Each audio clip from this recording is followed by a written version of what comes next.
Today we will be exploring the Middle Passage. This was the trip that Africans took from Africa to the New World to become slaves. You may be surprised by some things you hear. I do ask that you be respectful of the material. This is not an easy subject to talk about and deserves our respect. The excerpts that I will read you today come from a book called Roots by Alex Haley.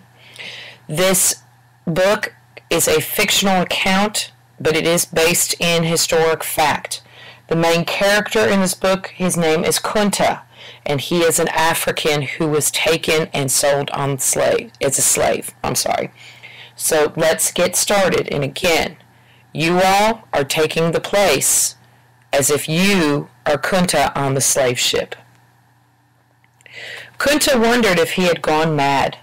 Naked, chained, shackled, he awoke on his back between two other men in pitch darkness, full of steamy heat and sickening stink, and a nightmarish bedlam of shrieking, weeping, praying, and vomiting. He could feel and smell his own vomit on his chest and belly. His whole body was one spasm of pain from the beatings he had received in the 4 days since his capture. Kunta's naked back felt an odd vibration from the hard, rough planking he lay on, and then terror went clawing into his vitals as he sensed in some way that this place was moving, taking them away. The anguished cries, weeping, and prayers continued, subsiding only as one after another exhausted man went limp and lay gasping for breath in the stinking blackness.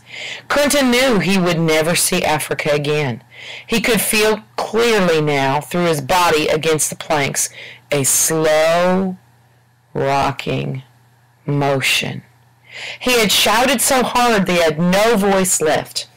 So his mind screamed instead, "Kill Toubab and their black traitor helper." Here are some questions to ponder, and I will pause the video so we can have a short discussion. Question number 1, what are you thinking now? Question number 2, how will you cope with these conditions? Question number 3, what are your thoughts as you realize this dark place is moving?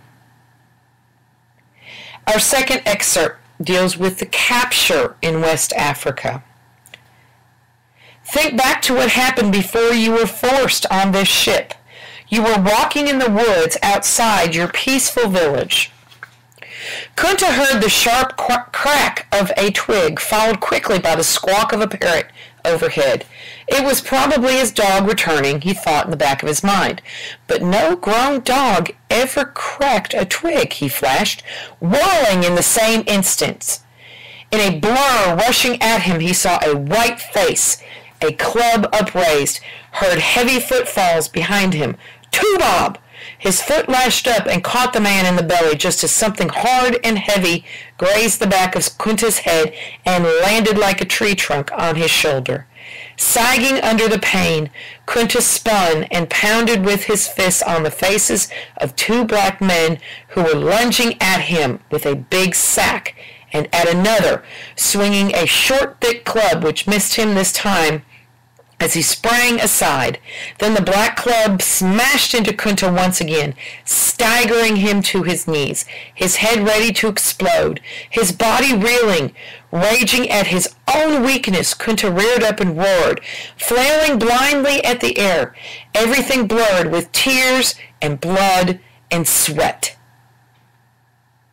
He was fighting for more than his life now. The Toubab's heavy club crashed against his temple, and all went black. They were hobbling in a line of clanking chains, with the Slatis' ready whips flailing down on anyone who balked or stumbled.